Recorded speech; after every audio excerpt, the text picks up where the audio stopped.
Hi, Susan. Welcome home. It is Monday, November 3rd, 2025, 7:30 p.m., and I call this meeting of the Needham Design Review Board to order. I am Mark Lusing, the board chair. I would like to confirm that members and applicants are present and can be heard. So when I call your name, please respond. Steve? Here. Susan?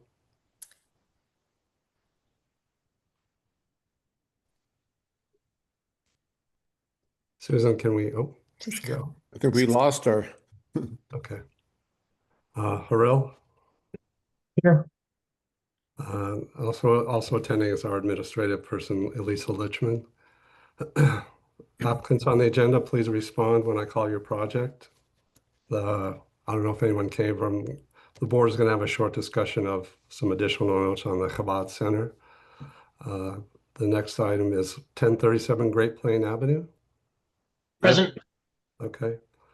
283 Chestnut Street, the bookshop. Yes, I'm here. Okay. And so are the owners or the Okay. lessees. And 59 East Militia Heights, the Charles River Center. Yes, Saw we're that here. some of their team is there.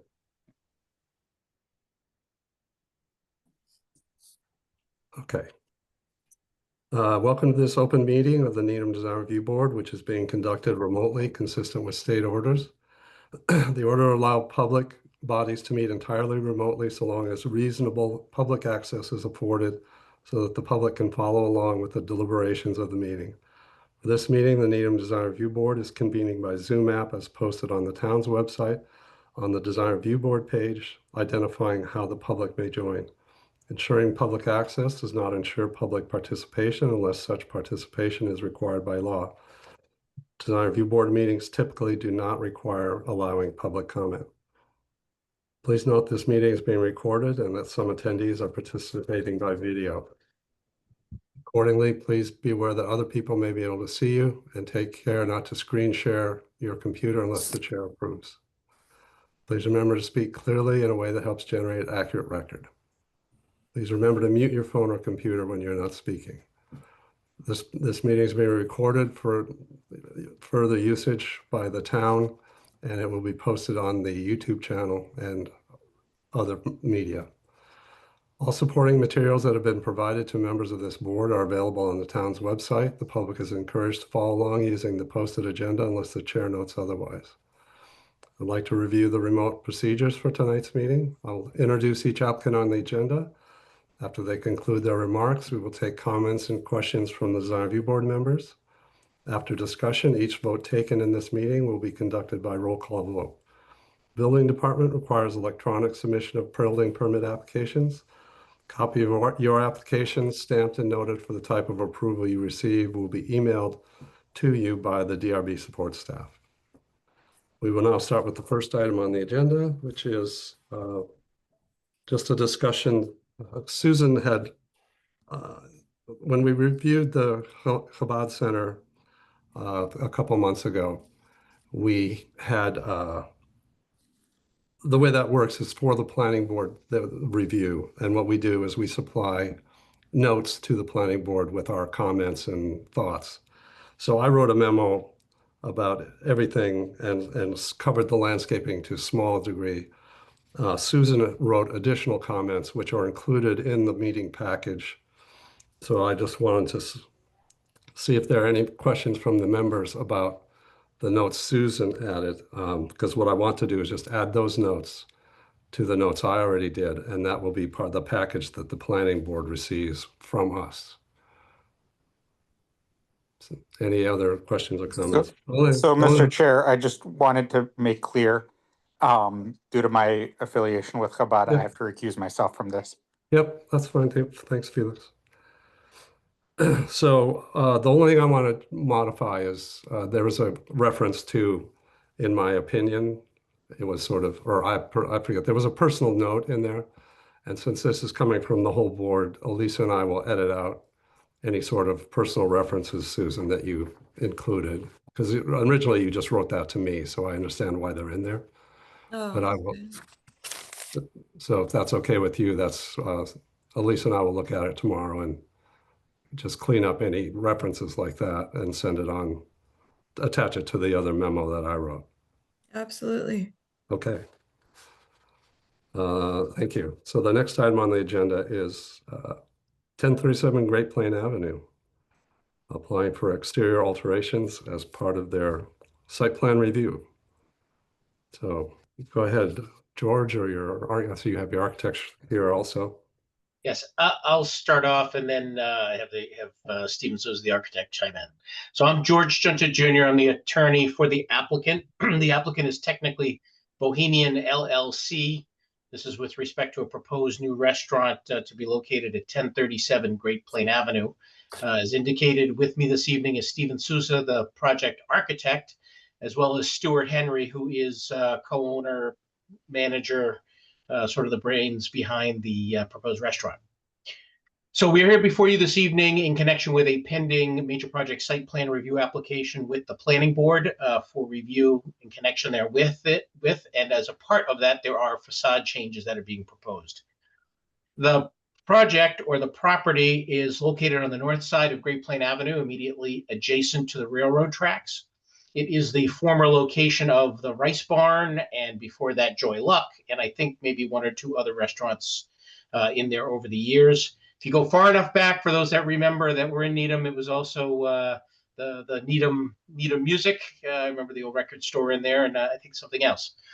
It is one of two commercial spaces in an existing building. The other space is operated and occupied by Architrave, which is a sort of multi-dimensional toy store, arts and crafts location, gathering space, and so on.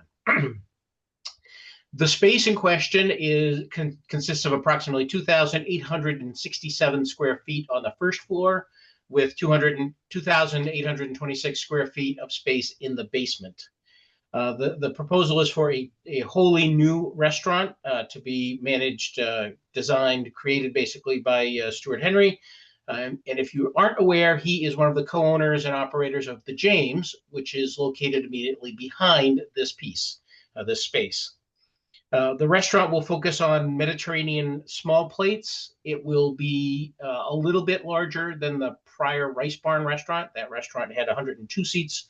This is proposed for 110 seats, but still basically in keeping with the prior restaurant.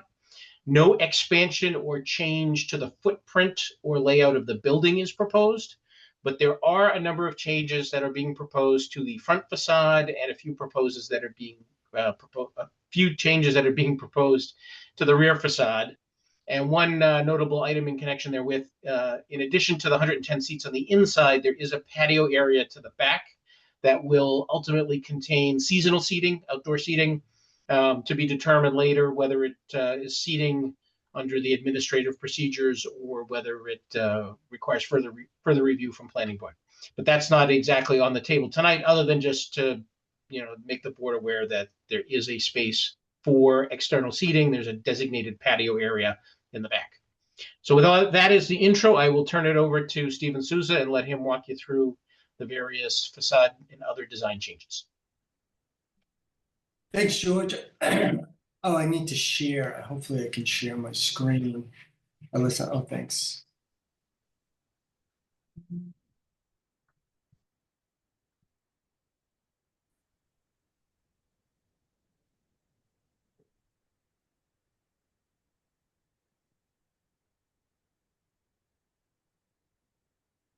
Can everyone see that? Yes. I'm Stephen Souza. I'm from Souza Design Architects. Our office is located at 81 Boylston Street in Brookline, Mass. We're architects and interior designers. This is the ground or basement level plan, a low level of basement level plan. As George said, it's 2,826 square feet. It's going to be used mainly for storage and some light prep cooking, basically what the existing restaurant used it for now. No real changes in that use or the layout of the restaurant. We are using one stair instead of two, and we're removing some walls for openings to create travel distance. But other than that, everything sort of remains the same on the basement or the level. This is the ground floor level or the restaurant level. The kitchen basically remains where it is. The rest of the front of the house will be reconfigured. We are moving the existing entry, which is around here, to the right-hand side. We feel that works better with ADA as well as the layout of the restaurant. We're putting in a new storefront system that is operable in the front. It's going to be sliding windows in the front. And then we're doing bifolding doors off dining room number 1 in the rear. We're putting an island bar on the left-hand side of the restaurant. And you're going to see coming up, we're going to enclose an existing window right at the train tracks. We're putting in 6 new toilet fixtures, which will give us an occupancy of 200 seats, more than the 110 seating that we are proposing, but we wanted to make sure to incorporate any seasonal seating that we had set up, that we were granted permission for. So this is the left-hand side is the existing photograph of the front elevation of the rice barn, the way it exists now. You can see the existing entrance is here. We're proposing it moving here to the right-hand side. On the right-hand side, you can see the diagram. We're infilling this window at this point. We're infilling this entranceway, and we're creating a new primary entrance to the restaurant on the right-hand side. And that's what it looks like in black and white down below. We plan on painting the existing brick of the facade a Black Magic by Sherwin-Williams. And then we're doing a accent cardinal red storefront system. We're putting in new sconces at the front of the pilasters at the storefront, and we're doing a pendant light at the entry to demark the entry. Also, we're doing a large menu board with a sign light over it. We're incorporating an EFIS sign band. Where the EFIS sign band is now, we're incorporating a sign band for the restaurant. We're going to paint that out black, do again some red molding trim. Then we're going to pin off dimensional letters of white letters that are going to be halo lit. That's include the logo of the restaurant as well as 3 taglines. And you can see these windows right here are going to slide into each other. So, excuse me, that 1 slides into 2, and then the 3 slides into 1 as we work down the storefront. It allows the operator to open up the storefront in the warmer weather and bring energy in. We're not anticipating doing any awnings. Sun management will be handled through interior shading systems. But we feel like that will bring the energy of the restaurant. You know, it's going to be a dynamic, lively restaurant. We're going to bring the energy of the restaurant into the streetscape. And then that strategy, we're using the same in the back. There's a picture of the back right here. We're reconfiguring the openings in the back. We're closing some windows and some doors. We're putting a new entrance door to the bathrooms in that location. We're creating a large opening for the bifold doors at the PDR. And then we're putting up, obviously, infilling some doors. We're putting in new windows in existing locations, and we're keeping that existing service door. So this shows, these elevations show it in oblique. So this is really like the rear elevation and the side elevation in one. Sorry about that. So you can see, again, we're painting the brick black. We're doing red accent at the windows and the doors. We're keeping the existing lights that exist now on the same, on that railroad side elevation. And then we're adding new sconce lights at the back. And then the next page is the specifications of the lights. Obviously, we're doing a decorative sconce in Spanish wrought iron that is sort of a Spanish vocabulary and that relates to the branding of the restaurant. We have a little bit of that. The pendant light is that larger sibling of the sconce. We're doing a side light over the menu board. And to the right, you can see the diagram of what we're doing to the front storefront. So we're infilling this existing opening at the 0 lot line. We're adding a pilaster.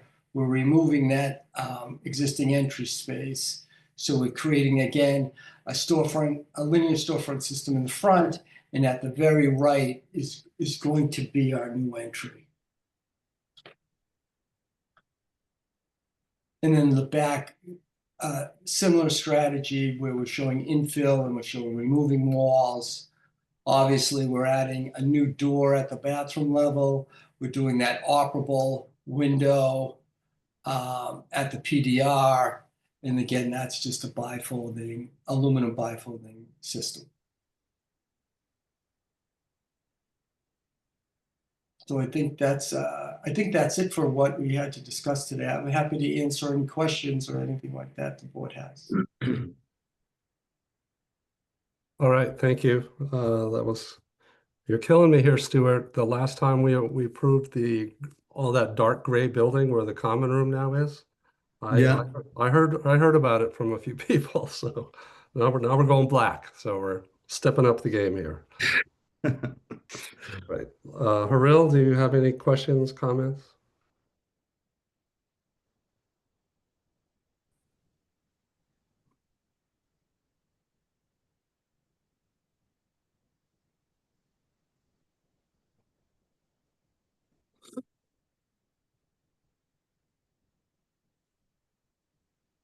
How about unmuting? That'd be a great start.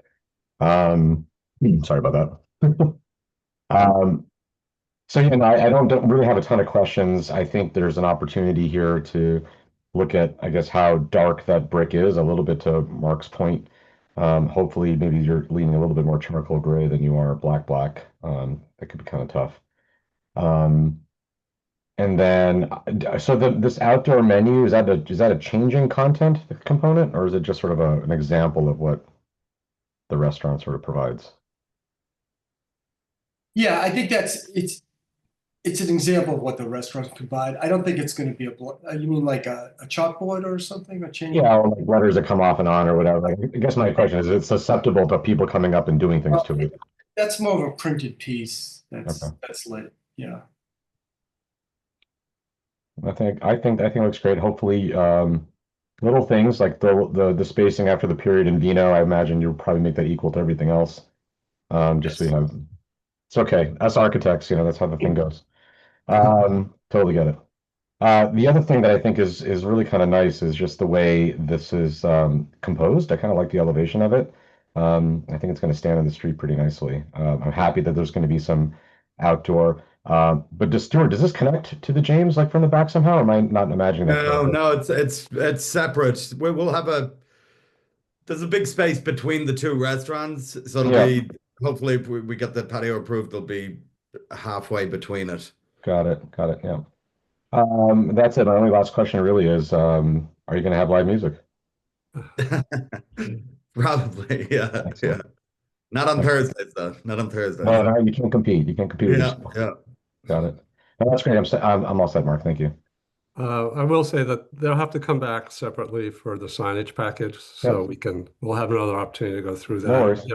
We can offer some suggestions if we have them, but I think George is probably aware he's treading on special permit territory here with that menu board and the size of the signage. So, but we will get another chance at that. So Steve? It looks very nice. I agree with the comments about the color of the building. And one question, being 6'1", I just want to make sure those sconces, I can't tell by looking that they're high enough that they're not going to hit someone in the head. So yeah, so Steve, that's an 8-foot door. So you can see. Okay. So the sconces obviously are. I'm only 6'1", so that's fine. Okay. No, it looks very nice and be a great addition to the town. So no, everything's been covered I was thinking of. So no other questions. Felix? Yeah, I mean, I'm similar to Hurl and Steve. I think the charcoal gray might be a better fit for the area than the deeper black. Um, but otherwise, I think it's going to be great. It's helping redefine Great Plain, which is what we're really trying to do in town.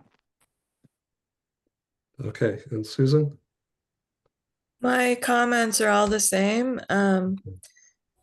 I love the color choices as long as it, again, not too black, more on the charcoal gray. But I think it's very modern and will look great on that street. And I'm excited, and I love the light fixtures. I think they add a really nice touch, and I like the scale of it all too. It feels like you want to, it's very intimate and cozy, I feel like. So that's it for me. Okay. I did want to talk a little bit about the extent of the painting. It's one building, it has a different tenant next door. How far are you is the whole building being painted, proposed to be painted, or just this tenancy? Right now, we're proposing to stop at the neutral pier, which is right Yep. here. And on this railroad side, that entire wall will be That painted? entire wall will be painted, yes. Okay, and then across the back, the same kind of distance. Yes, yep. Okay. Get back to this. Well, I like a lot of the choices. We are pushing generally dark sky compliant fixtures, which those sconces probably are not. So if there's any alternative that has a little bit more of that aspect to it, that would be great. I'm not going to say that in this case we require it. I think the character of the fixture fits the restaurant idea that I've heard about. So, but give that some thought if there's an alternative that still gives you the aesthetic you want, but casts light, not so much skylight. That would be a good change. Okay. We'll look at Otherwise, that. I like the red and the dark color, whatever it may be. But I think it's well designed. I think it works well. As I had mentioned, I think when you put your signage package together, take a closer look at the sign bylaw dimensions and things, and you can try and tighten it up a little bit and get it to fit into those regulations.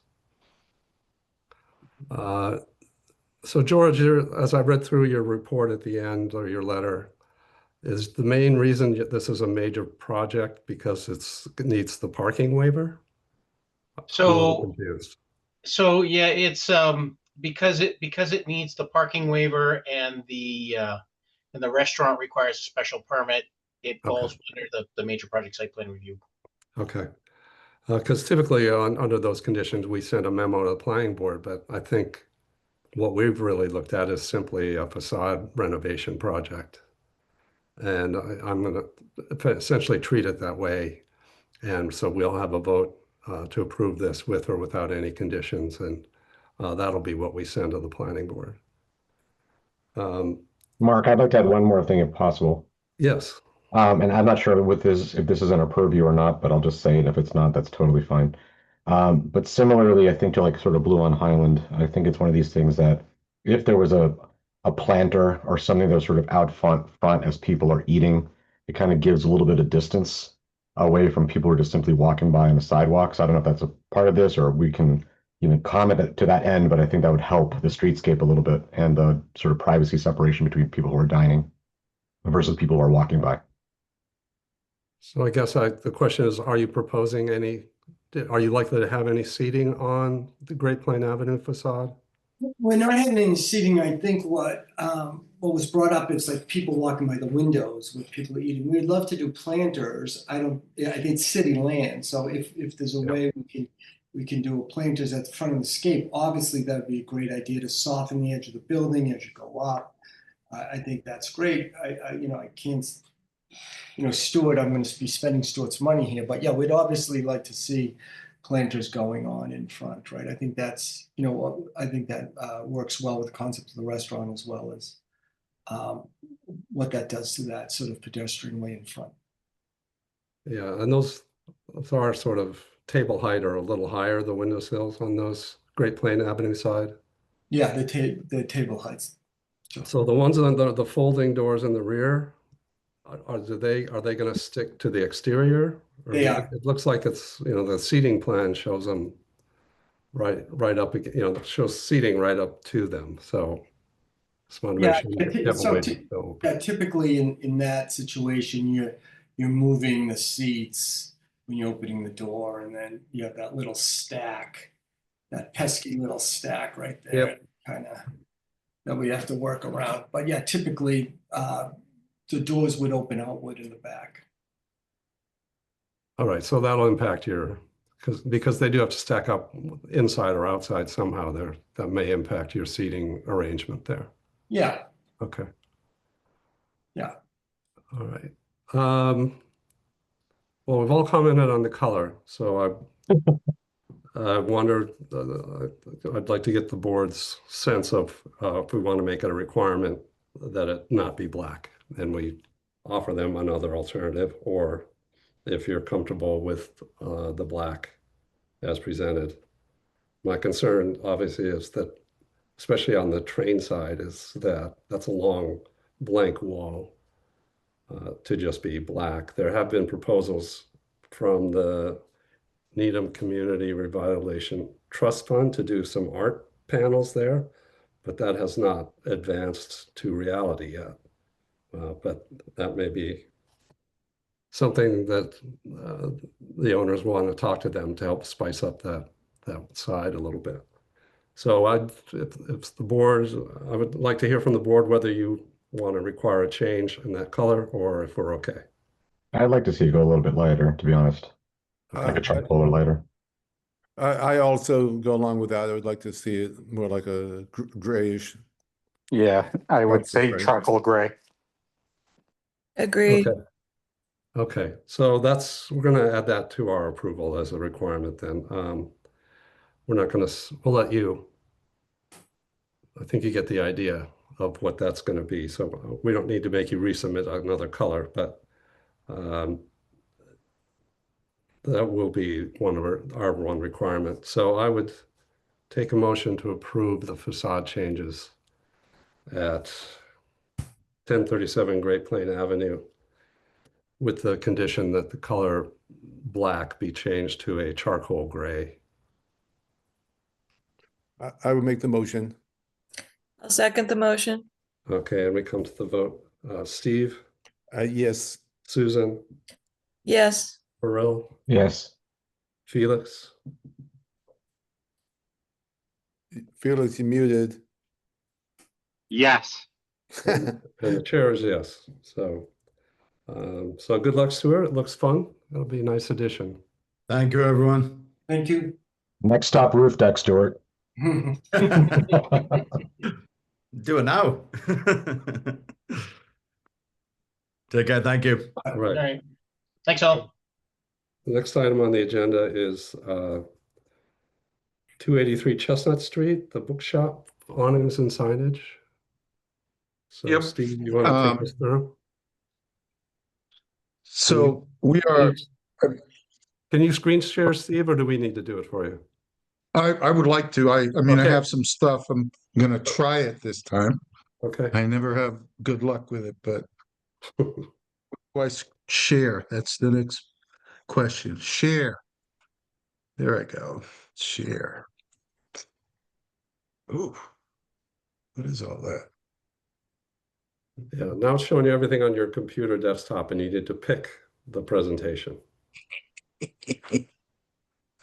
It's not that, it's must be here. Share. Okay, I see. Okay, let me just do this then. This gets me to this. Okay, Well done. this is what we are proposing to do at 283 Chestnut. I think you already know that the Bookshop of Needham is moving in there. They're making a lot of changes inside. There's no real exterior changes being made other than we're putting we're gonna change the shutters, which are currently painted white. Okay. Steve, they're staying black. The shutters are staying black. Oh, they are black. Yeah. Okay, thank you. They're I just forgot that. repainting them. Yeah. Those letters that say 283, those will be black, not white. And those will be black too. Mhm. Yeah, I don't know But why I don't have. the numbers, the shutters are staying I black. pulled up this graphic because it better shows the sides of the awnings and what we're trying to do. Okay. So we're trying to put up 3 awnings, one with the name of the bookshop in the middle, and the 2 side ones having a logo. All right. There's further information on another one about how big they are, but the middle one is, I think, 112 inches wide, and the other 2 are on the order of 72 inches. But it's on another presentation and that's in the submission that you have. We also want to put up gooseneck lights here, all right, which we are not going to do ourselves, but an electrician will put up, okay? And that's pretty much the whole thing. Anything else there is existing. Okay, the little sign on the right there, and that's, I think, mailbox. Yep. And the upper floor does not belong to them, so we are just redoing the first floor. And the things mostly is to shade some of the sun from the books because it's very sunny in there. Yeah, there is that. And obviously it's a nice looking set of awnings, okay? Very similar to one that's up the street, okay? Let's see what else I had here. I did have something else here. Where is it? Here we go.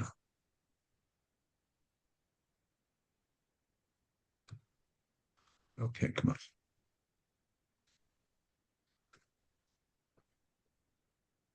No, that's the old option. Never mind that. I had this all laid out already. Here's one that isn't in the package of signs that are similar, that are around neighboring signs, okay? This one's just up the street at the True Value, which is a similar concept of putting up big awnings, gooseneck lights, and they're showing off some logos and some symbols. Yeah, this Okay. one's at 53 Chestnut Street. So same street, just a few buildings up. So I wanted to present that because it wasn't in our package. Right, and that's pretty much it. I understand we'd have to go and try to get a special permit for this, possibly. I've been trying to get in touch with the building commissioner to make sure and to get his suggestion, and I wasn't even sure I was gonna come to this meeting because depending on what he wanted us to do. Or what he suggested we do, because Well, you've I'm done the thinking- right thing. You can submit this after we've reviewed it. You got to get a Yeah. building permit for those awnings, and there's also a sign permit. So you know that how that works. So you're fine coming here first. Yeah, okay. Do we have to get you mentioned 2 permits. Do we have to get another permit, a facade type permit or something, or? Well, for our purposes, the awnings are a facade change, like we just reviewed with the Taberna restaurant. Okay. we'll talk about that, and you'll get two separate approvals, one for the signage aspect that you're adding to those awnings and one for the awnings. So, but that's Okay. that's sort of procedural for us, and we'll take care of that. Okay. Right, so I think we have an understanding. I guess the one question is, do you know the area of the logo? There's just some note that says it's 18 inches high, but it doesn't really talk about, 18 inches. Oh, it doesn't say how big it is. yeah. I apologize for that. The top part, I have to find that one page myself. Okay, well, why don't you look for that, and we'll see if there are other questions from the board members. My second question is, where is that 283 number being proposed? I don't see it. I can't quite see it in there. You can't see it in white. It's right here on the Oh, right okay. side of the front Okay. entrance. Got it. So On they're your not going to be package, black? it is black, and those are 7 Okay. inches tall. Yeah, I can see them on the submission. Okay. So why don't we start? Haril, do you have any questions or comments? I mean, I like it. I think overall, I think it's quite sharp. The typeface, everything's kind of nice. I kind of like the color. What I'm seeing is a little bit more of a brownish charcoal. Maybe I'm exaggerating, or it's my eyes, but I think I think it fits. It's nice.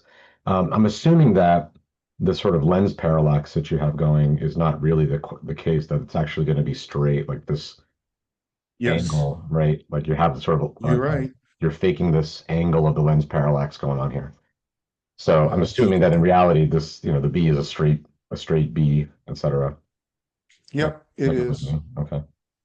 Something that's- that got distorted while we were trying to present it, and yeah, I can understand. You probably try to add like some perspective because it's at an angle. we tried to give some perspective to it, and Yep. it did. That was just my only real This is it right clarification. Okay. Come on, let's see. Okay, Felix? So I love that we're getting a bookstore again, or finally, in Needham. It's much needed. I think this is going to be a great location for it. I like the color choices as well. I have the same question that you had, Mark, about where are the numbers going, but then when I zoomed in on the photo, I found the white ones. Okay. Are those numbers going to be backlit, or The numbers? No. Yeah, I know they're 3D. Are they going to be 3D offset, or are they going to be flush with the building?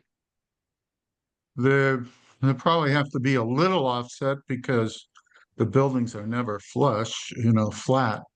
So But like, is it going to get cocked around it, or is it going to actually have a visible offset to give it that 3D effect a little more? well, we can With put a shadow. spacers in it. We can put Oh. spacers in it, and that would be nice. Oh, What do you think, Haley? They're not backlit. We're just replacing the 283 that's there now, at a similar size. So we can make We them can- stick out a little more if that's what you No, like, but they will not We be could put backlit. spacers on them so they stick out maybe a half an inch or something. Yeah. Oh, I'm that's not fine. requesting it. I'm just asking for my own knowledge. I actually like the font that you're using for this as well. So I just needed to know so I could visualize it a little bit more. I'd leave it to the rest Okay. of the board to see if they want the spacers or not. But that was more for me to understand it a little bit more. Sure. Okay. So now you see a straight version of the logo, and Right. actually what's on the side is that way in the logo. Okay. Right, Haley? That's Yeah. the correct Wait, bird Yeah. typewriter. That's Our fine. logo That's is fine. really one part of it, but it would have made the middle awning too small, so we broke out the logo. But normally our logo is the typewriter and the name together. Like this. I don't know. Can I like that? Yeah. Yeah. Well, as we've told many applicants, a stationary logo does not necessarily make a good sign, and I think you figured that out, so that's good. Susan? So can I interject a second in response to your question about what the area of the main logo is? I figure it's about No. 7.5 feet wide by about 3 feet tall. You have the area of that sign there, but you don't have the area of is the typewriter. Oh, the typewriter. Okay. So because I need to know whether that's a sign that's small enough that it doesn't require a permit, or if it's going to be 3 signs on this facade that we're approving. All right, I so got you. if you don't know, you don't know, and we'll figure something out. But Susan, do you have any questions or comments? I'm also excited that we're getting a bookstore. And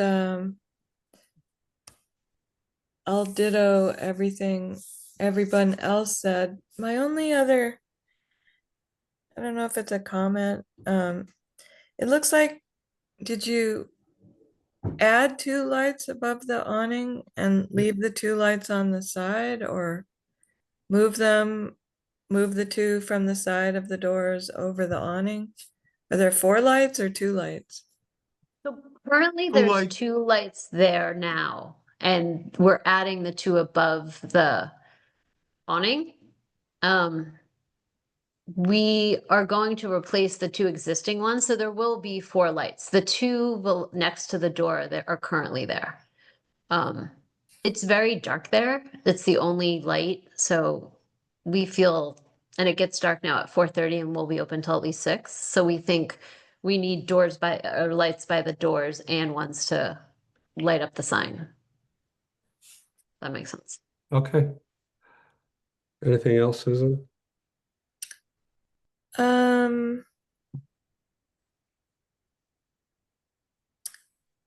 Maybe, but I'm not sure. There's something about the lights. Maybe the architects could speak to it more, that I feel like it would be better if they were spread out more over all 3 awnings instead of so much light in one spot. But, or maybe the 2 lights should be 1 long horizontal light instead of 4 lights. Yeah, I'm not sure I agree with that.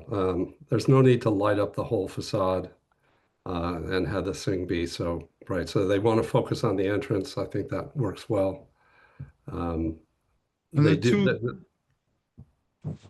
So I don't know what anybody else thinks about that. I think that the 2 lights that are goosenecks over the awning are simply to show off the awning. And the 2 lights next to the entrance are entrance lights, so you can see your way in. Okay, all 2 right, separate Steve, functions. we got it. Thanks. Any board members I mean, want to comment on Susan's question? the good part about it is that it's high contrast, right? So you have like white on a dark background. So even if it's dark out, it'll still have some legibility to it. And plus you have some light bleed from the main awning, et cetera, et cetera. So I don't think it'll be too bad. I kind of agree with, with Mark a little bit, to just say it's probably well lit at this point. If that typewriter was some sort of other, darker tone, I would probably say maybe I would agree with you, but I think there's enough high contrast that it would still be visible even in the evening. Okay, anyone else? Okay. Well, Steve, when you need to figure out the area of that typewriter, but when you submit this to the building department, and they'll verify that it's the size of it and whether you are triggering any further review or not. I don't think it's likely that you will, but it's without the information, it's hard. It's hard. I can't really say. It's So no bigger than 6 square feet, though. Okay. that's not the limit. It's 2 square feet. So Okay. we're going to review it like it's a sign, and the Yep. building department will evaluate it accordingly. So there are 2 issues here. The first is the awnings and the lighting. So I would take a motion to approve the awning and lighting changes to this facade as submitted. I will make the motion. I'll second the motion. And we come to the vote. Steve, Yes. Susan, Yes. Burrell, Yes. Felix, Yes. And the chair is yes. And the second item is the signage. I would take a motion to approve the signage as submitted. There are 3 signs which could trigger a special permit process, but sometimes on graphic elements, we try to just get them properly scaled for the awning and approve them when we can, and we'll see if the building inspector agrees or disagrees, but generally he's agreed with us. So I take a motion to approve the signage on the awnings as submitted. I make the motion. I'll second the motion. And we come to the vote. Steve, Yes. Susan, Yes. Harel, Yes. Felix, Yes. and the chair is yes. Okay. Well, good luck. It'd be great to have you in town. Thank you. Thank We're you. excited. I like the color, unlike a whole side of a building, the black, I think, works as like just an accent color. Yeah. And I think it will look very tasteful, very nice. Okay. Thank you. Thank you. Thanks for your time. Thank you. The next item on the agenda is 59 East Militia Heights. This is a site plan review for Charles River Center and their additional housing that they're proposing up on East Militia Heights. We did have a preview of this. I don't remember who was everyone was at that meeting. I think some of us were. I know Susan, and I think Felix was there also.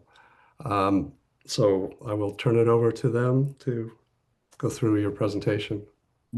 Great. Hey, good evening, everyone, and nice to see you all again. My name's Phil Crean. I'm a project manager with the Planning Office for Urban Affairs. We're the one half of the development team here, along with Charles River Center, who owns the site. I'm going to just do, since I'm not sure exactly who was here either, that when we met back in June, I'm just going to do a very quick intro and then to the project and give you a quick overview. And then I'll turn it over to our architect, Jay Szymanski, and our landscape architect, Rebecca Bashad. Let me get this to work. So this project really came about from Charles River Center's mission. They're located up at East Militia Heights, and when the former Army housing site became available, they were able to acquire that back in October 2023. And what they were thinking of was, they could put another group home, but they wanted to think a little bit bigger and create this inclusive community here where it wasn't just housing for folks with intellectual and developmental disabilities, but also bring in affordable housing and workforce housing to the site as well, to be integral as part of the program that they have here.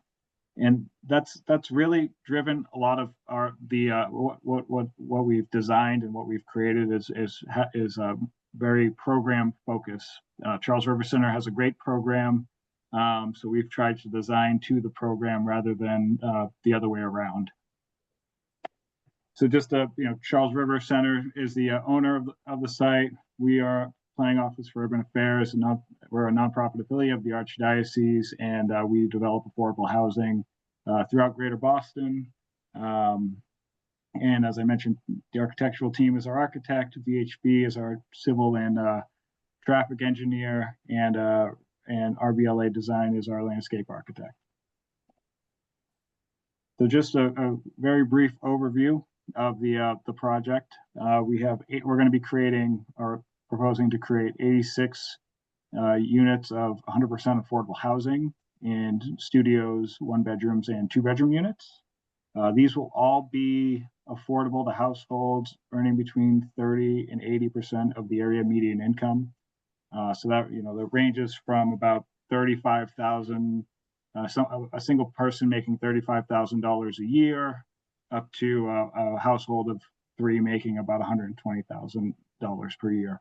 It's a big range of incomes to be able to hit a bunch of different needs in the community. About half of these units will be set aside for the Charles River Center program.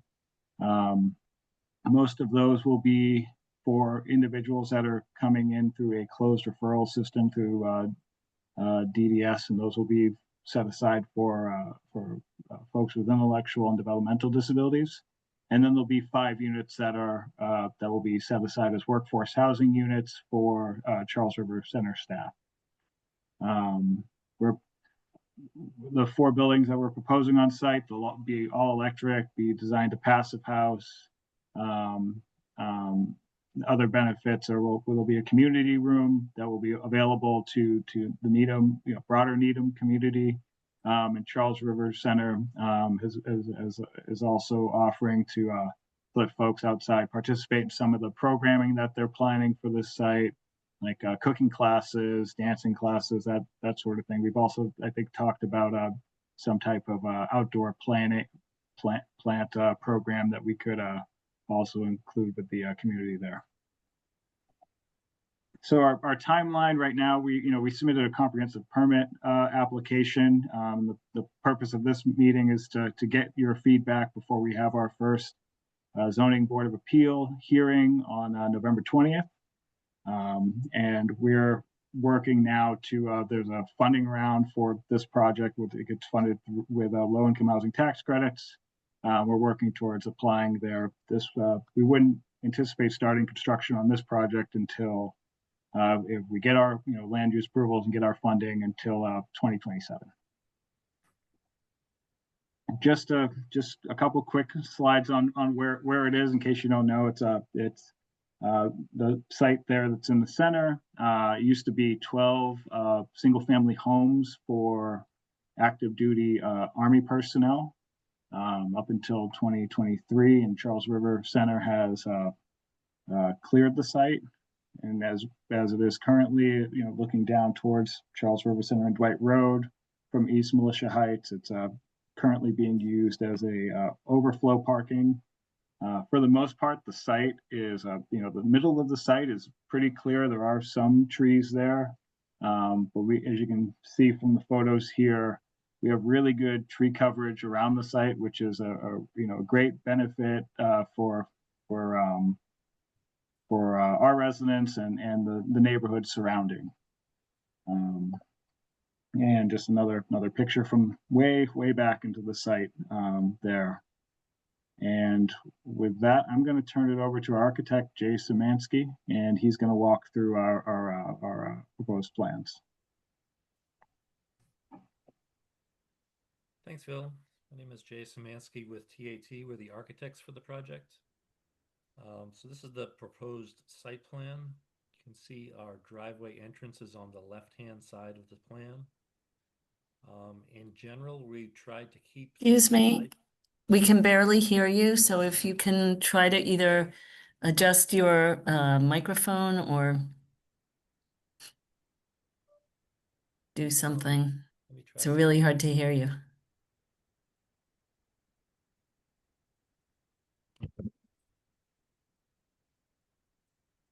Is this better? Much, thank you. Okay, sorry about that. So in general, we tried to keep the site plan as compact as possible so that we could maintain as many of the existing trees around the perimeter as we can.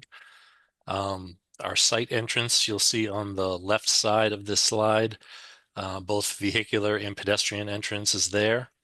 You'll see 3 small single-story buildings. Those buildings are all identical in plan, except that they're mirrored.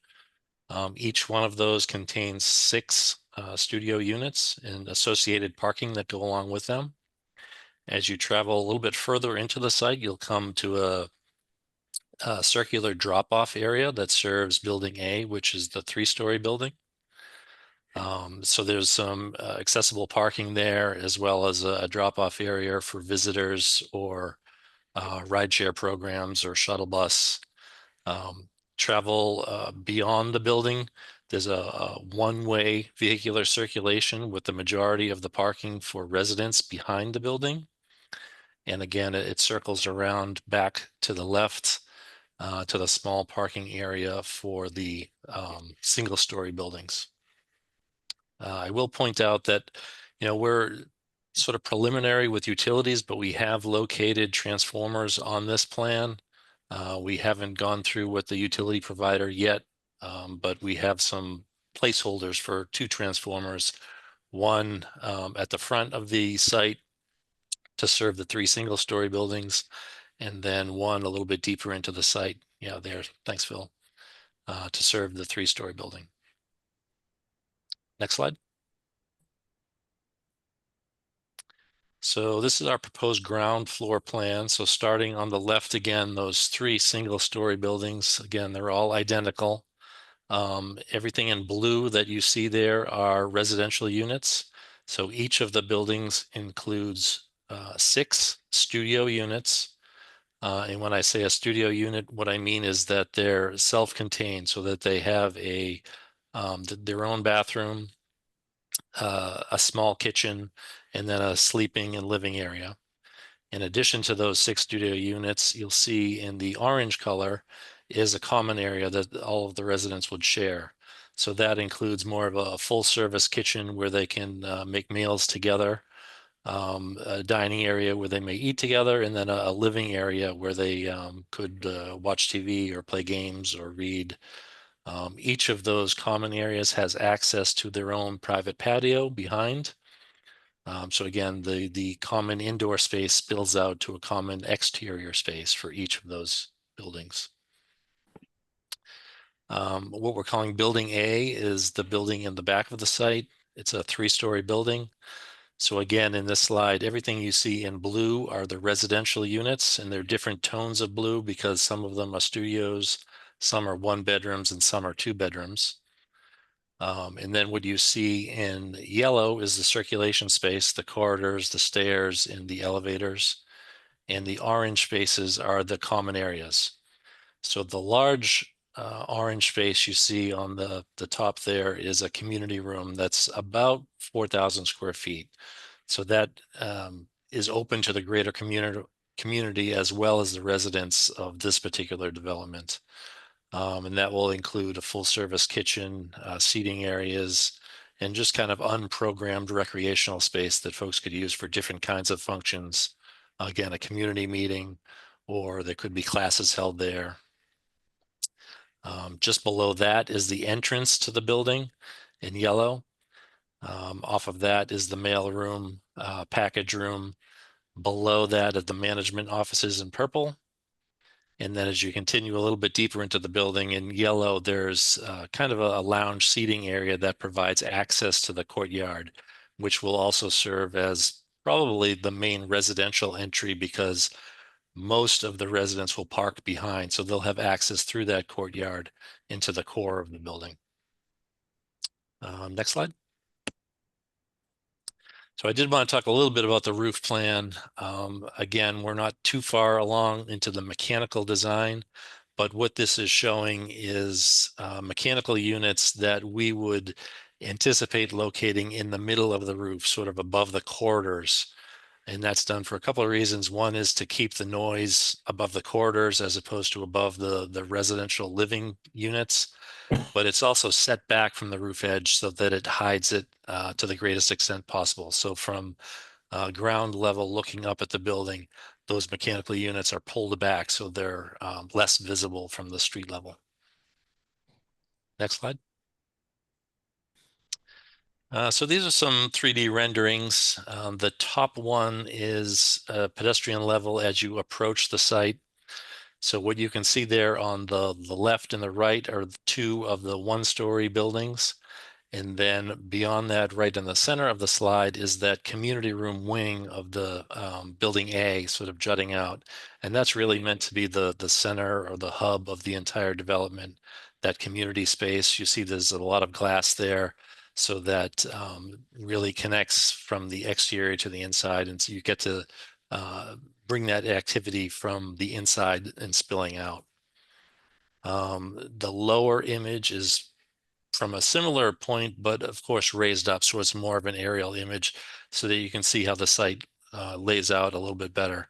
Again, you can see the 3 1-story buildings in the foreground and the 3-story building behind that with that community wing as your focal point as you enter the site. Next slide. The image on the top is of that courtyard that I mentioned. So this is where most of the residents will park who live in Building A. So you'll see the two wings on either side that mirror one another. Those are clad in a standing seam metal cladding. And again, on the ground floor, lots of glass to provide connection from the exterior to the interior. You notice the window patterns on this in the materials here. As we go through the other buildings, we're using the same materials and same window arrangements, but using them differently so that the buildings relate to one another, but they each have their own identity. So the palette is very similar. The window patterns are very similar, but they're used in different ways to sort of complement one another. The image on the bottom of this page is the entrance into Building A. And this, again, on the ground floor is that community space. So again, lots of glass there, lots of light spilling out. That standing seam metal is used again to wrap that facade. Right in the center of the image is the entrance to the building with an awning above that.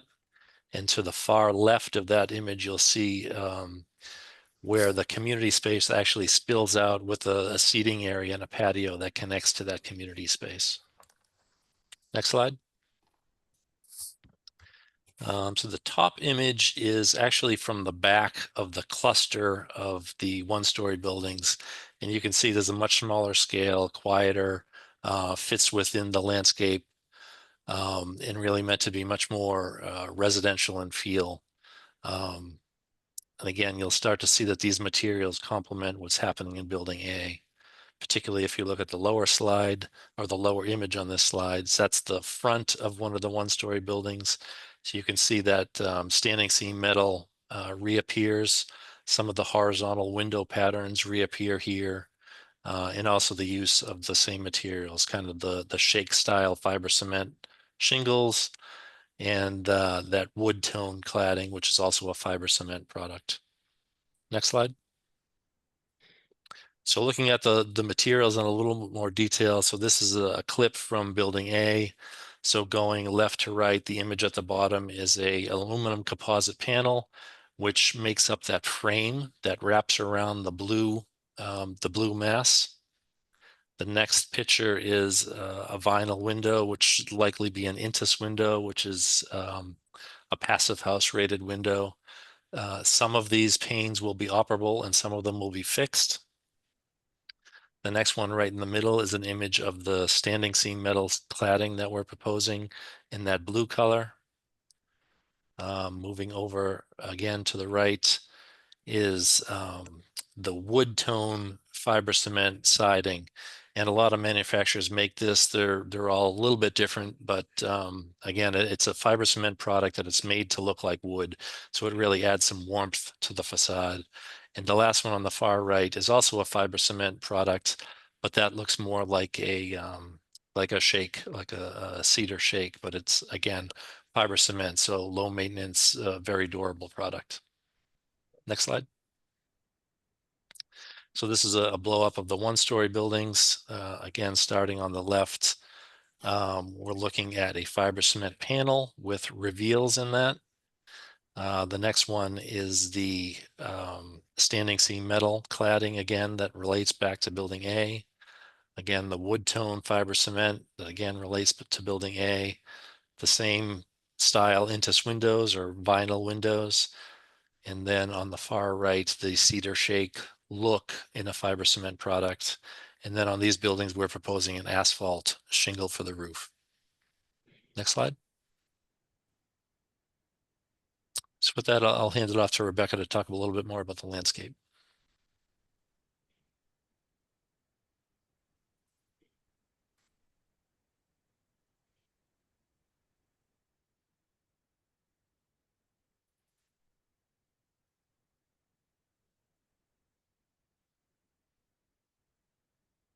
Rebecca, we can't hear you if you're talking.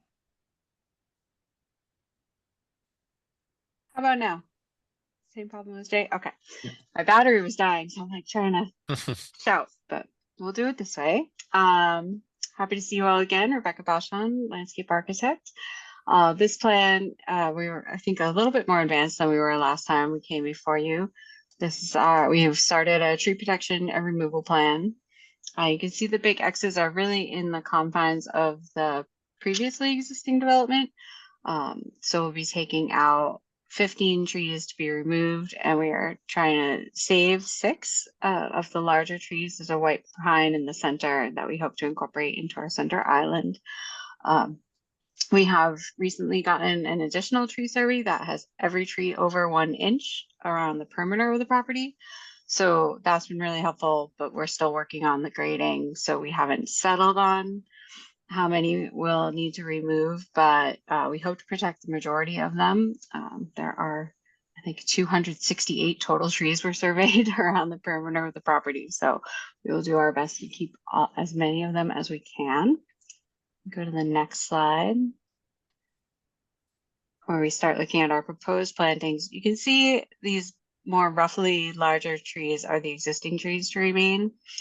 And then we've started to infill around the perimeter with some additional trees for some separation from the main campus drive, the feeling of street trees along the new driveway, a little bit less in the back. We anticipate if we have to remove trees along the perimeter, we'll add some more likely evergreen materials back there to help with screening and shielding any kind of light from the buildings or the site to the adjacent properties.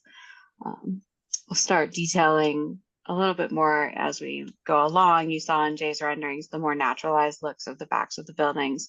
I think we anticipate maybe a small lawn at each area, and then really almost rewilding the site. There's a lot of great native plantings out there now, and I think we'll build our plant palette around that. Go to the next one. We have a couple slides of the proposed trees.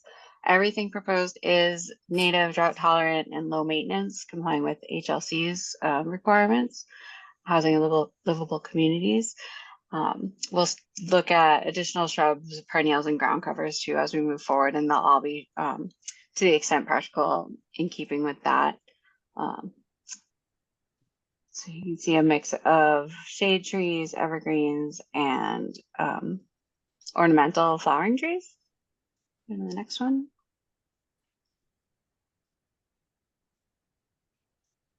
And here again, some more, again, the native white pines, a couple great oaks. One of my new favorite, the hawthorn beam, cute little mid-level tree. And as I said, right now, everything's proposed to be native because we're working on the tree palette. As we get into further detail, I do occasionally incorporate some non-native, just because they, serve a good purpose that isn't, especially on like a full shade area. But we really try to keep to the native and drought tolerant palette. Go to the next one. We can talk a bit about lighting. Oh, you can't see the property line here, but we did do a photometrics plan, working with a couple of fixtures that are dark sky compliant, full cutoff. You can see the one on the left is a little bit inspired by the adjacent campus, where a little bit of the Saturn ring light, more decorative pedestrian scale height fixture that would be used along the driveways and parking areas. And then in the larger parking area and kind of fire lane back of house, you'd have the taller, more utilitarian style. We used to call them shoe boxes, but they've gotten so flat. I don't know if they have a name, but and along the drive aisle along the side of building A, probably some wall mounted fixtures. As we get into more detail, I know Jay's been showing a lot of great lights on the building, so I think we'll be coordinating all of that for more decorative fixtures along entrances and things. But right now we have very limited spill around property lines, limiting all the glare, and again, full cutoff, dark sky compliant. And this next one, is that it for me? I think that's it for me. That's it for you, Rebecca. The only thing I want to just add, because I remember this was a comment when we came back in June, was light from the interior of the building, and I think that's something that we'll address when we get further along and get TAT's interior team into the project, and we can, you know, what we're thinking of is using some type of fixture that can help limit the interior light going to, you know, being visible from the street level. I remember that being a comment. I think that wraps up our presentation. We're happy to discuss anything that you'd like to discuss. Okay, thank you. That was very good, very thorough. I will point out to the board that on that first picture that he had, that aerial view of the existing site, you saw some houses to the left and to the bottom of that. That street is North Hill and McIntosh Avenue. That is about, I'm going to say 80 feet to 100 feet below this relatively flat top. So this really is North Hill. And so there's a big drop there. It's a very steep hill. There's actually an old walking trail that goes up there. And when my son was little, we used to walk around and we would end up on the point and we could sit on a bench and see the radio towers over by the dump. So, but there is a significant change in elevation there. So that, so some of the visibility issues, depending on how much of the existing trees on that parking area in the rear, they can leave. That'll really help screen the building. So from that, just so that everybody knew that, I wanted to throw that in. But we'll start with comments or questions. Felix? I don't really have any now. I think they've kind of addressed everything between all the, I had this hearing, the informal one previously, and I had the one with the Commission on Disabilities. So I think they've already addressed kind of all of my questions over time. Okay. Ariel? I don't have any questions per se. Usually not a super fan of just like a lot of this metal. I mean, I know this has sort of an institutional component to it, but I think the residential quality of these other smaller buildings, which is really quite nice, you know, when you have all this sort of the vertical standing seam, can be a little bit, I guess, visually challenging. I kind of like what you did with all the other compositions and materials that you have overall. I think it's pretty nice. It's just the metal one sometimes always seems to jump out at me, but that's not a comment either here or there, but that's just an observation. Otherwise, I'm okay. Okay. Susan?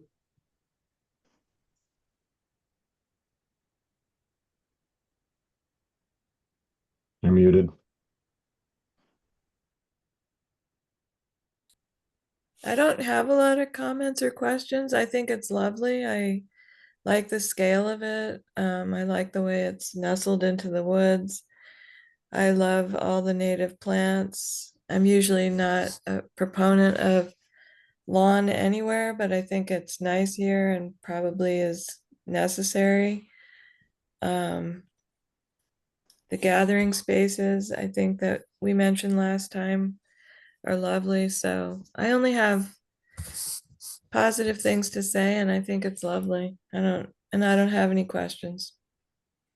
Okay. Yeah, we did have some discussion with them last time, and you were there where we talked about, you know, our advocacy for less lawn when possible. So, and I think that given a little more detail that they're showing that they have tried to do that with more planting beds and sort of her talk about letting it go back to rewild planting, which I have a phrase I had not heard before, which I like.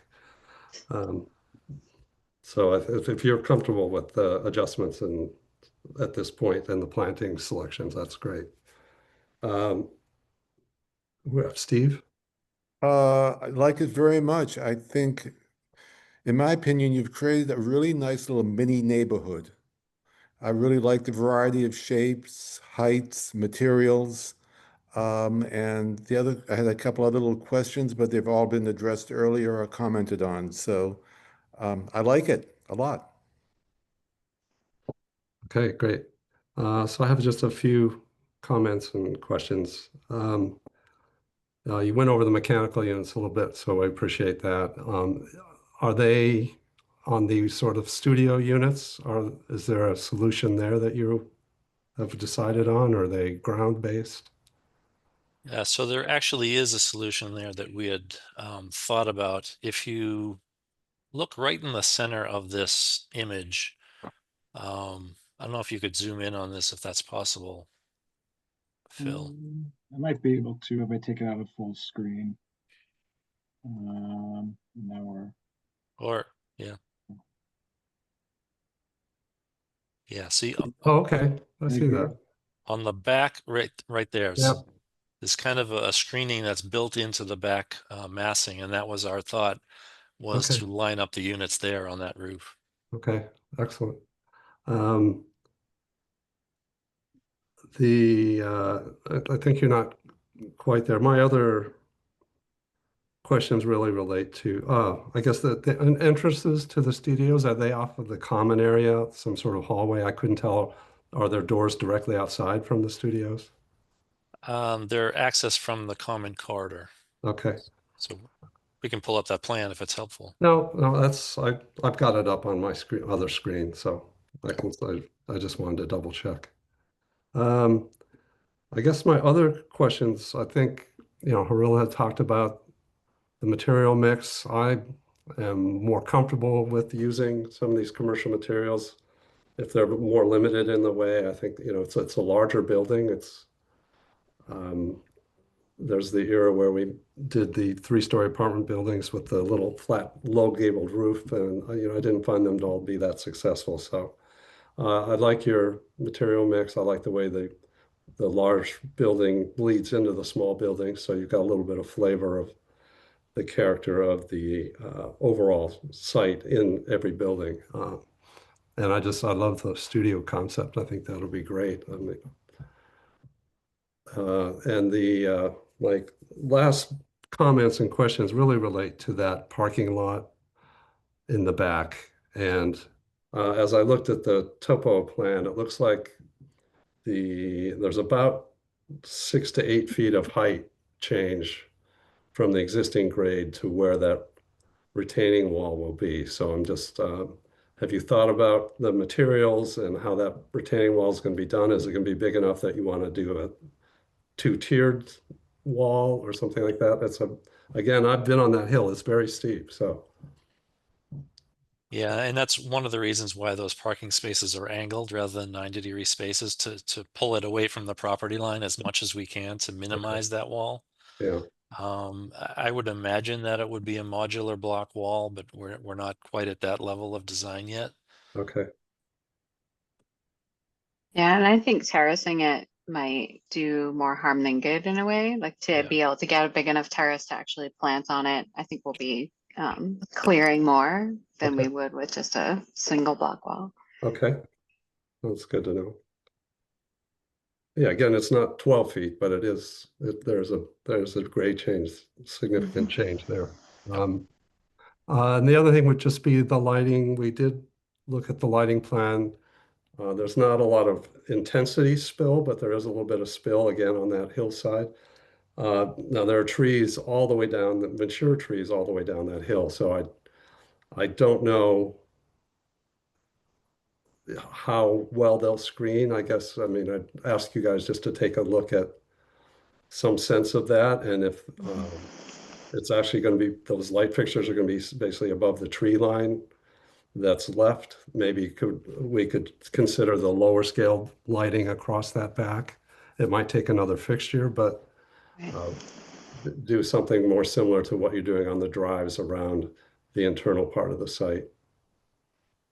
Yeah, we'll definitely have to take a look at that now too. Now that we have more tree information, I'll see if the photometrics people can somehow add them in at all, or but we'll at least have a better sense probably of the height of the light pole versus the existing trees. So. Yeah, I think you'd be able to even just sketch a cross section through that hill, and even with your knowledge of what the trees are left and about how big they might be, you can get a pretty quick take on that.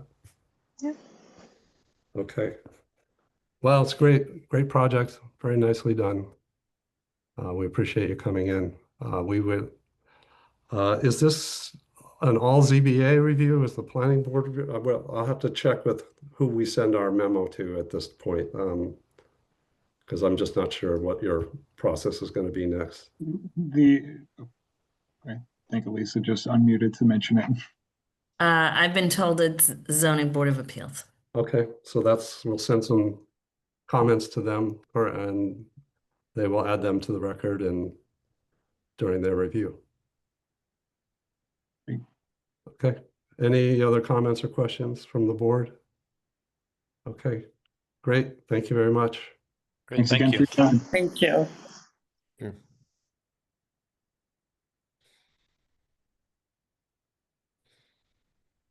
The next item is the minutes of September 29th, which was a while ago now. And only Felix and I were there. Millie was the other attendee. So, but you can still motion to approve them. I'd take a motion to approve the minutes of September 29th. Make the motion. I'll second the motion. Okay, and then we come to the vote. Felix? Aye. And I'm aye. And everyone else will abstain.